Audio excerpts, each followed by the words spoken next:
We begin your noon hour with breaking news right now. A major fire in Chillicothe has been going on since early this morning. A handful of people standing outside of Congressman Darren LaHood's office in downtown Peoria in protest against United States Immigration and Customs Enforcement.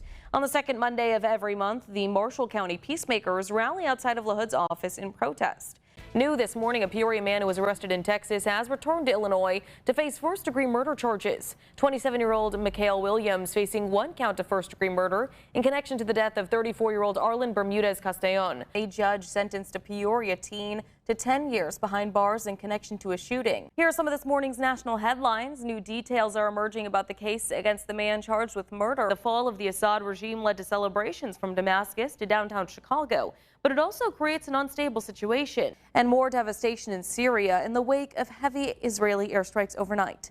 Drone images over Damascus showing the Syria Research Center badly damaged. Congress has until tomorrow to avert a looming government shutdown after a bipartisan spending deal collapsed yesterday. WIZZ is your local election headquarters. The polls are open for the Illinois primaries today. This morning, our own reporter Jack Wozikas is live at the ICC campus. Now, Jack, what does turnout look like so far? A dental hygiene program at Parkland College in Champaign is growing after getting a more than $3 million grant from the state. Love is in the air in Peoria, and it's helping put food on the table. A Royal Remembrance is hosting a Valentine's Cabaret to benefit the Westmark Food Bank.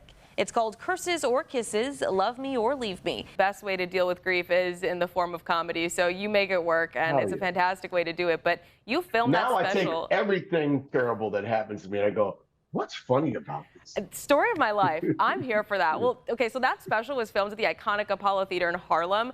What was so significant about choosing that venue? This performance is a little bit different because the tickets are going to be slightly more expensive, but it is for such an important reason. Let's talk about why. And what are some of those symptoms that people with measles could be facing? You may know him as Ares in the new Percy Jackson and the Olympian show on Disney+, or you may know him as the ultimate opportunist. But above all, he is the rated R superstar, Adam Copeland. We've been here since 10 a.m. this morning ringing these bells for the Salvation Army, and that money is going to help for youth and family services, for veterans programs, and so much more that is so important to our community right here. This agreement has been a long time coming for Rivermen fans, and this comes also after the Civic Center was approved for a $20 million bond from the city.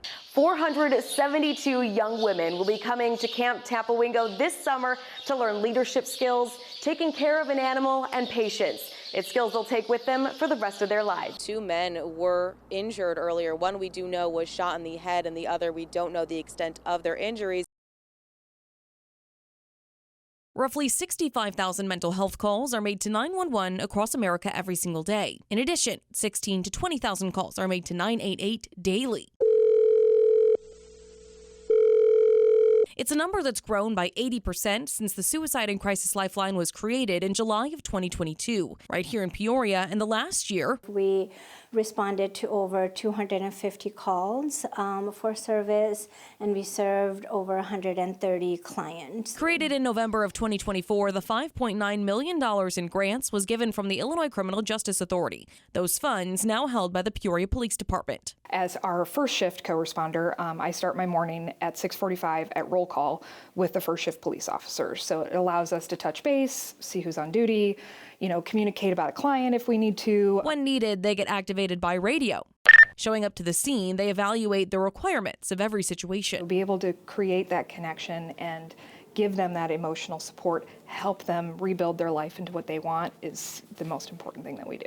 Done differently across the country, it's a game changer for those involved. Law enforcement, mental health experts, and victims alike all benefiting from the partnership. The co-responder model is actually a successful model that has been implemented throughout the nation, and communities tend to overall do better if they have a mental health responding unit. We're asking law enforcement to have an extremely humongous range of skills. They're supposed to be parents, they're supposed to be enforcing the law, they're supposed to be mental health professionals, all of these things. And it's not necessarily feasible for one person to be able to do. Now, the co-responder unit hosting open house events. It's all for the community, police, and clients alike to know there is always a helping hand, whether it be their unit or resources throughout Central Illinois. I feel like I can make a huge difference immediately.